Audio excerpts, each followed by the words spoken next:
स्वागत है आप सबका अपना चैनल मेडिकल मस्ती में। दोस्तों आज हम बात करेंगे मुंह से बदबू क्यों आती है, क्या आपको सांस से बदबू आती, क्या ये बड़ी प्रॉब्लम हो सकती है, क्या है कारण और क्या इसका नाम है और इससे कब डरनी चाहिए, और एक छोटे छोटे बातों को बताऊंगा ताकि ये जानकारी आपके दैनिक जीवन में बहुत अत्यधिक महत्वपूर्ण होगी। ये बदबू क्या हो सकती है, कहाँ से आती है और किन किन कारणों से आता है, एकदम छोटे छोटे पॉइंट ऑफ व्यू से मैं बात करूँगा। दोस्तों सबसे पहले जो माउथ में से बदबू आती है उसको हम लोग हेलोटोसिस या फिटारोसिस कहते हैं, इसको या फिर बैड ब्रेथ कहते हैं। दोस्तों ये होने के बहुत सारे कारण होते हैं, लेकिन देखने वाली बात ये है कि ये बदबू कहाँ से आ रही है। ये बदबू कहीं दांत से आ रही है कि आपकी इनर लाइनिंग से आ रही है कि ये बदबू कहीं और आ रही है। अगर दांत से नहीं आ रही है तो इनर लाइनिंग से आ रही है तो कोई बड़े बीमारी का संकेत कर रहा, तो इसको आपको ध्यान देने योग्य बात है। ध्यान देने योग्य बात ये है कि ये जो हमारा स्मेल है या बदबू है ये कहाँ से आ रही है। अगर इनर लाइन से बदबू आ रहा है तो हो सकता है कोई हेल्थ इशू के कारण आता है। दोस्तों अमेरिकन डेंटल एसोसिएशन के अनुसार ये मानना है कि लगभग जो 50% लोगों में ये प्रॉब्लमें होती हैं। इनका ये मानना है कि लगभग ये जो बीमारियां हैं ये लगभग टेम्पोररी या परमानेंट भी हो सकता है। अब इसको ध्यान देने योग्य बातें क्या हैं।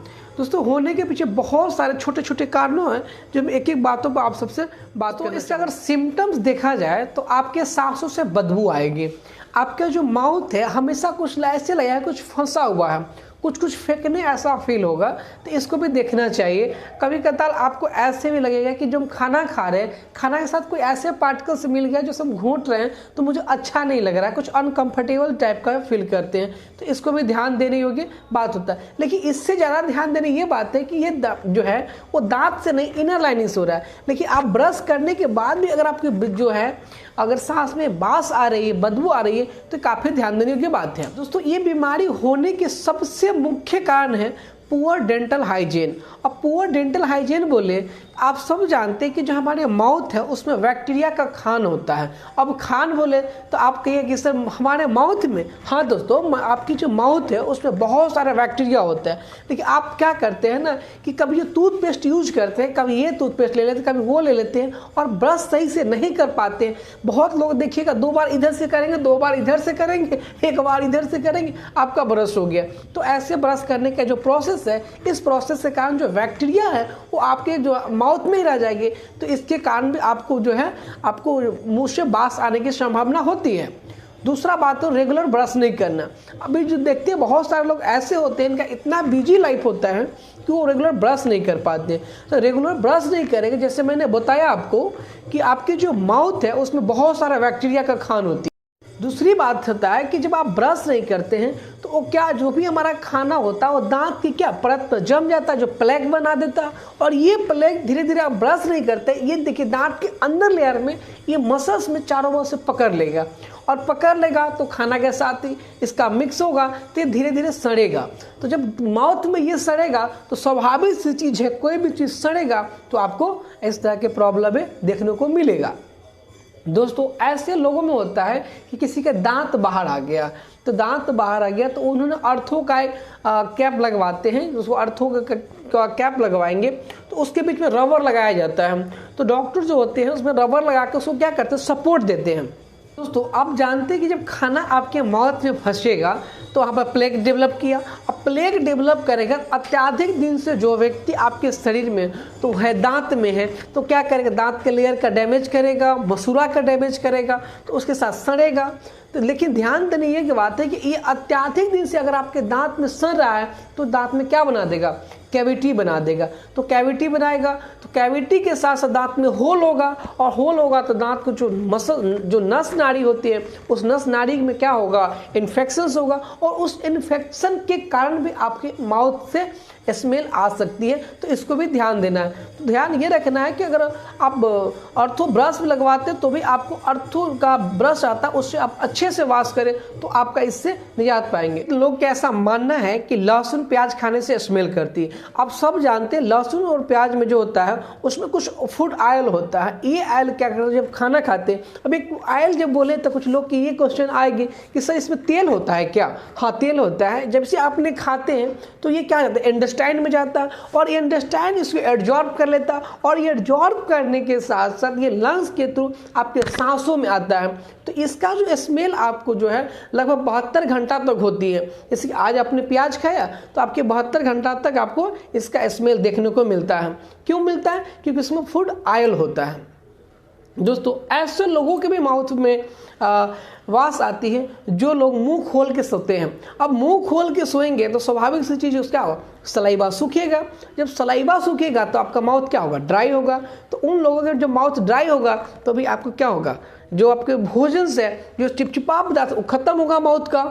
तो स्वाभाविक सी बात है, जब सलाइवा आपके शरीर से घटेगा, इस पर चिपचिपा घटेगा, लार गब घटेगा, तो स्वाभाविक सी चीज़ है माउथ ड्राई होगा, तो आपको स्मेल आने की संभावना होती है। दोस्तों बहुत बार ऐसे भी होते हैं कि जो लोग मेडिसिन का सेवन करते हैं उनके भी माउथ में ब्रीथिंग होता है। अब हम बोलेंगे मेडिसिन का सेवन करते हैं तो बहुत ऐसे बीमारी हो गया, जैसे यूटीआई इन्फेक्शन की दवा खाते हैं आप, एंटीकोगुलेंट खाते हैं, या फिर बहुत हार्डली मेडिसिन खाते हैं, ब्लड प्रेशर का दवा खाते हैं, डायबिटीज़ का दवा खाते हैं। तो जब ये दवा खाते हैं तो आपको क्या होता है, गला सूखता है। तो अगर ऐसे दवा खाते गला सूखेगा तो क्या इसमें जो लार बनता है, सलाइवा बनता है, वो भी सूखेगा। तो स्वाभाविक सी चीज़ है कि आपको क्या होगा, ड्राई माउथ होगा। तो ड्राई माउथ के कारण भी आपको ऐसे संभावना होता है। दूसरी बात ये है कि आपको पेरिओडोंटल डिजीज, जिसे हम लोग पैरिया के नाम से जानते हैं, ये पैरिया क्या होता है कि आपकी जो मसूड़ा है वो अंदर से या बाहर से चारों बगल से क्या उस पर बहुत मात्रा में जम्स बन जाएगा। ये जम्स जब जमा होगा तो ये धीरे धीरे उसमें खाना भी मिक्स होगा और खाना जैसे उसमें सटेगा तो स्वाभाविक सी चीज़ है वो सड़ेगा और खाना के साथ सड़ के जो हमारा दांत के स्पेस होता है, वो गैप होता है, उसमें जाके जम जाएगा। तो ऐसे लोगों में ज़्यादातर देखने को मिलता है। तो आप ये पैरिया से भी बचना है कि जो आप खाना खाते हैं उसको अच्छे से साफ करें। दोस्तों अब देखिए अंदर से आपके जो आपके ब्रेथ में अगर आपको स्मेल आती है तो इस बात को ज़्यादा ध्यान देना है। हो सकता है आपको लीवर का प्रॉब्लम है, हो सकता है आपको किडनी का प्रॉब्लम हो। अब लीवर किडनी क्यों की है, तो आप जानते हैं कि यूरिया के कारण आपका स्मेल होता है। ऐसे लोगों में जिसका माउथ ज़्यादा ब्रीथिंग अंदर से स्मेल ज़्यादा आती है तो उनको जो है पेशाब में भी स्मेल होने की संभावना होती है। दोस्तों ऐसे लोगों में भी देखा गया जिनका एसिड रिफ्लेक्स बहुत ज़्यादा होता है। अब एसिड रिफ्लेक्स होगा तो एसिड में भी मिलेगा, तो आपको क्या होगा, अत्यधिक मात्रा में भी वहाँ से भी एसिड रिफ्लेक्स होगा तो भी आपके माउथ के साथ स्मेल आने की संभावना होता है। तो सब ध्यान देने योग्य चीज़ें हैं।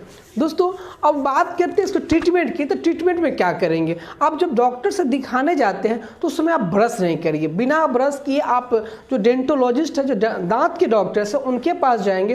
वो आपके दांत एग्जामिनेशन करके देखेंगे कि वास्तव में जो स्मेल है ये स्मेल कहाँ से आ रही है, क्या ये दांत से आ रही है या फिर इनर कोई लाइन से। अगर इनर कोई लाइन से है तो आप फिर फिजिशियन से मिलकर उनसे बातें करेंगे कि सर ये तो किडनी का प्रॉब्लम है या लीवर क्या है या एसिड रिफ्लक्स की प्रॉब्लम है, इसको ध्यान दें। ट्रीटमेंट की तो सबसे मोस्ट ट्रीटमेंट है कि आप ना रेगुलर ब्रश करिए। रेगुलर ब्रश करिएगा तो आप उस पर गाइडलाइन में रखिए कि ब्रश करने के बाद हमको स्मेल आती है कि नहीं आती है। आप ब्रश को लीजिएगा तो ब्रश के जब रिवर्स करेंगे तो उसमें कुछ सरफेस में होता है, घिसाव होता है, आप उससे जीभ को साफ करें। और जीभिया तो ही है तो उनसे बढ़िया से साफ करेंगे तो आपको इससे बचना होगा। दूसरा होता है आपको डेंट फ्लॉस होता है, जो धागा होता है, उस धागा को कम से कम सप्ताह में आप 2 से 3 बार जरूर करिए। उस धागा से घिसिए ताकि जो भी कहीं वेस्ट मटेरियल हो वो निकल जाएगा। और जहाँ आपको पेरिओडोंटल डिजीज है तो उसको अच्छी से वॉश करके दांत के डॉक्टर के पास जाकर उसको आप साफ करवाइए।